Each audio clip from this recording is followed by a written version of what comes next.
My parents refused to attend my wedding because my fiancé was just a common teacher. The gift they sent instead changed everything. I, 28M, never expected to be writing this, but here I am.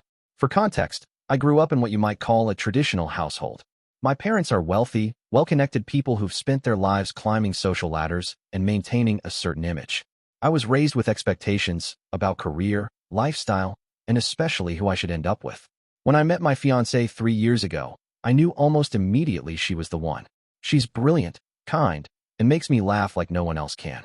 She grew up in a small town, worked her way through college waiting tables, and now teaches at an underfunded public school because she believes in making a difference. She's the most genuine person I've ever known. My parents hated her on sight, not because of anything she did or said, but because of what she wasn't. She wasn't from money. She didn't have the right connections.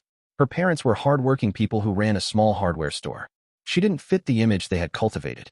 She's not our kind, my mother said during one particularly tense dinner, not even waiting until my fiancé had left the room. The engagement made things worse. My parents tried everything, setting me up with suitable women, threatening to cut me off financially, which didn't work since I've been supporting myself for years, and finally, emotional manipulation. When none of it worked, they went silent. The wedding planning went ahead without them. It hurt, I won't lie. I kept hoping they'd come around, but the RSVPs came back marked regretfully declined. No explanation, no call, nothing. 2 weeks before the wedding, a package arrived at our apartment. It was from my parents. My fiancé suggested we open it together, and I agreed, though part of me was afraid of what might be inside. It was a wooden box, intricately carved and clearly antique. Inside was a letter and a smaller, velvet-covered box. I read the letter out loud. We cannot in good conscience attend this wedding. However, enclosed is something that has been in our family for generations. It is one of our most cherished possessions, and we are entrusting it to you. The smaller box contained a set of stunning pearl and diamond jewelry, a necklace, earrings, and bracelet that I recognized from photos of my grandmother on her wedding day.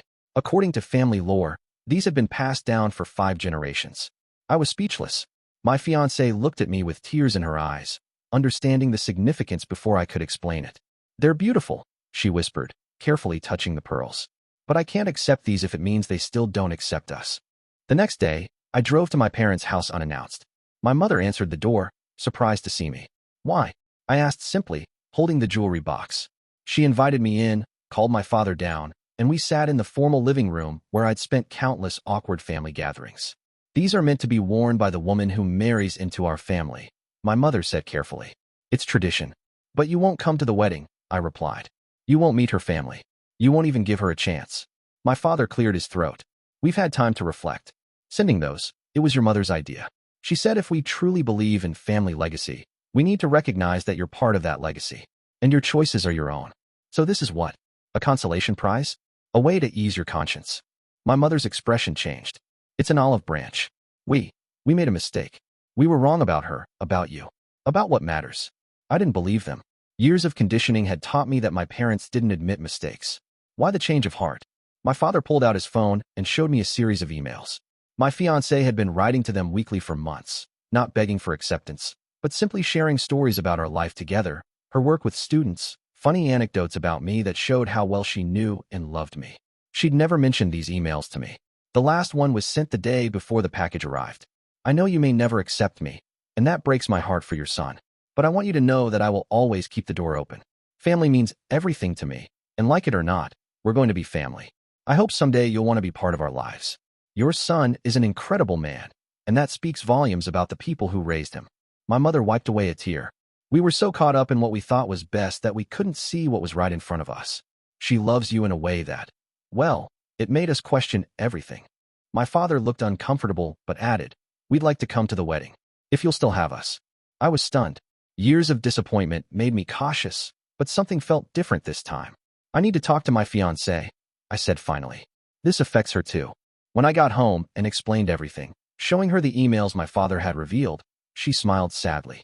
I never expected them to show you those. I just couldn't bear the thought of you losing your family because of me. You did this for me. I was overwhelmed by her compassion toward people who had shown her none. I did it for us, she corrected. For our future family. Bridges are better than walls. We decided to invite them to the wedding, but with conditions. They would need to make genuine efforts with her family, no condescension or judgment. And we would take things slowly, rebuilding trust day by day. The wedding day arrived. I stood nervously at the altar, scanning the crowd. And there they were, my parents, sitting in the front row where they belonged. My mother wore a simple blue dress instead of her usual designer wear, a thoughtful choice not to outshine my fiancé's family. My father looked uncomfortable in the small, rustic venue we'd chosen, but he was making an effort to chat with my soon-to-be father-in-law. When my fiancée walked down the aisle, she wore my grandmother's pearls. It wasn't about the jewelry's value, but what it represented, a connection to the past while building something new, a recognition that family is about more than bloodlines or social status. During the reception, I caught my mother talking quietly with my new wife. Later, my wife told me what was said. "Thank you for loving my son enough to fight for our family when I was too proud to do it myself," my mother had told her. "I have much to learn from you." It's been 6 months since the wedding.